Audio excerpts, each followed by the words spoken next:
দুজন আমাকে নিয়ে যায়, দুজনে এই জায়গায় হাত দেয়, ওই জায়গায় হাত দেয়, আমাকে এটা করে ওটা করে, তখন আমি নিজেকে নিজে আর ঠিক রাখতে পারি না। ঠিক না রাখার কারণে ওরা দুজনই আমার সাথে একই সাথে এনজয় করে, মজা করে, এ আসে এ যায়, এ যায় এ আসে একই সাথেই। তো করার পরে আমিও নিজে অনেকটা ফিলিংস ভোগ করি, মজা করি। করার পরে তখন আর এই জিনিসটা দেখি যায় না, একজনের পর একজনের পাশতেই থাকে, তখন আর আমার ভালো লাগে না। না লাগানোর পর আমি আপনাদের চাকরি আমি করব না, আমি চলে যাব। তখন ওরা বলে তুমি চলে যেতে পারো, কিন্তু আমি তোমাকে কাজে রাখবো না। তখন তারা আমাকে একটা ব্ল্যাকমেল করে করার পরে আমার এটা না করার কথা, আমার এই নিজের মান সম্মানের জন্য তাদের চাকরিটা আমার করতে হয়। কারণ কোনো জায়গায় চাকরি হবে না, তাদের কাছে অনেকটা ভিডিও আছে, ভিডিও রাইখা আমার সাথে, কিন্তু আমি বুঝতে পারি না তারা ভিডিও এই কাজটা করবে।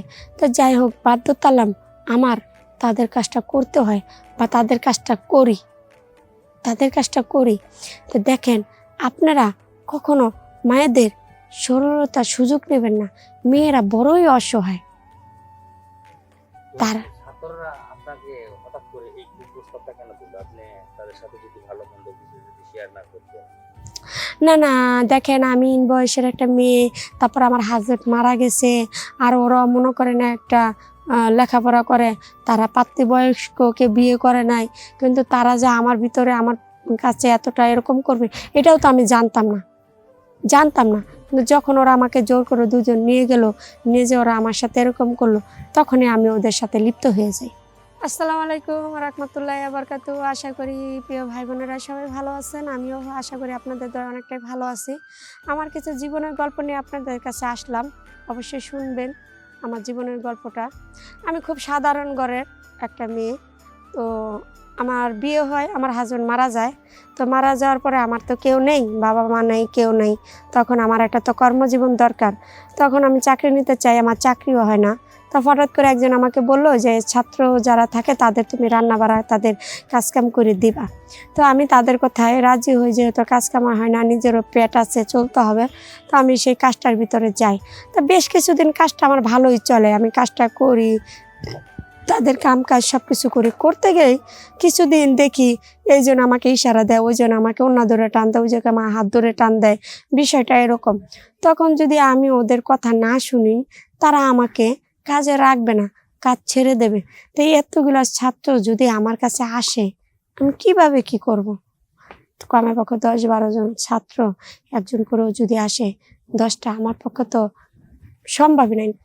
তখন এই ছাত্রদের কথা যদি আমি না শুনি, তারা আমাকে কাজে নেবে না। তো একদিন একটা ছাত্র আমাকে জোর করে আমাকে প্রস্তাব দেয়, না দেওয়া তো আমি রাজি হই না। তো না হওয়ার পরের থেকে তারা আমাকে বলে আমাকে চাকরিতে রাখবে না, আমাকে ছেড়ে দেবে। তখন আমি চিন্তা করলাম, আমার যদি কর্মটা চলে যায়, আমি কিভাবে থাকবো, কিভাবে খাবো, কিভাবে চলবো? তখন ওরা আমাকে জোর করে নিয়ে ঘরে নিয়ে যায় দুজনে। যখন দুজন আমাকে নিয়ে যায়, দুজনে এই জায়গায় হাত দেয়, ওই জায়গায় হাত দেয়, আমাকে এটা করে ওটা করে, তখন আমি নিজেকে নিজে আর ঠিক রাখতে পারি না। ঠিক না রাখার কারণে ওরা দুজনই আমার সাথে একই সাথে এনজয় করে, মজা করে, এ আসে এ যায়, এ যায় এ আসে একই সাথেই। তো করার পরে আমিও নিজে অনেকটা ফিলিংস ভোগ করি, মজা করি। করার পরে তখন আর এই জিনিসটা দেখি যায় না, একজনের পর একজনের পাশতেই থাকে, তখন আর আমার ভালো লাগে না।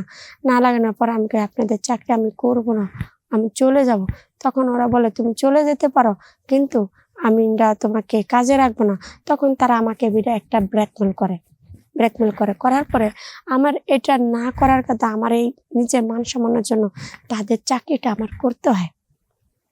কারণ কোনো জায়গায় চাকরি হবে না, তাদের কাছে অনেকটা ভিডিও আছে, ভিডিও রাইখা আমার সাথে, কিন্তু আমি বুঝতে পারি না তারা এই কাজটা করবে। তো যাই হোক, বাধ্যতালাম আমার তাদের কাজটা করতে হয় বা তাদের কাজটা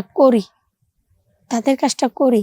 তো দেখেন, আপনারা কখনো মায়েদের সরলতার সুযোগ নেবেন না, মেয়েরা বড়ই অসহায়।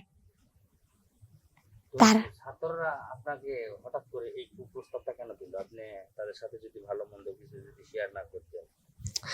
না, দেখেন, আমি বয়সের একটা মেয়ে, তারপর আমার হাজবেন্ড মারা গেছে, আর ওরা মনে করে না একটা লেখাপড়া করে, তারা প্রাপ্তবয়স্ককে বিয়ে করে নাই, কিন্তু তারা যে আমার ভিতরে আমার কাছে এতটা এরকম করবে এটাও তো আমি জানতাম না। জানতাম না, কিন্তু যখন ওরা আমাকে জোর করে দুজন নিয়ে গেল, নিয়ে যে ওরা আমার সাথে এরকম করলো, তখনই আমি ওদের সাথে লিপ্ত হয়ে যাই। মানে আপনি ওদের সাথে এভাবে মানে কাজ চালাই যাচ্ছেন, জি। তো আপনার ফ্যামিলি ছিল না? আমার বাবা নেই, আমার মা কিছুদিন ধরে মারা যায়, আমার বিয়ে হয়, আমার হাজব্যান্ডও চলে যায়। আপনার হাজবেন্ড কই গেল? আসলে আমার হাজব্যান্ড মারা গেছে। আপনার হাজবেন্ড মারা গেছে? জি। বিয়ের কতদিন পর মারা গেল? এই বছর 1-1.5 বছর পরে মারা গেছে। 1-1.5 বছর পর মারা যাওয়ার পরে আপনার কোনো সন্তানও হয় নাই, না। আপনি পরের বাড়িতে যাই কাজ করলেন, জি। মানে ছাত্রদের বাড়িতে। জি।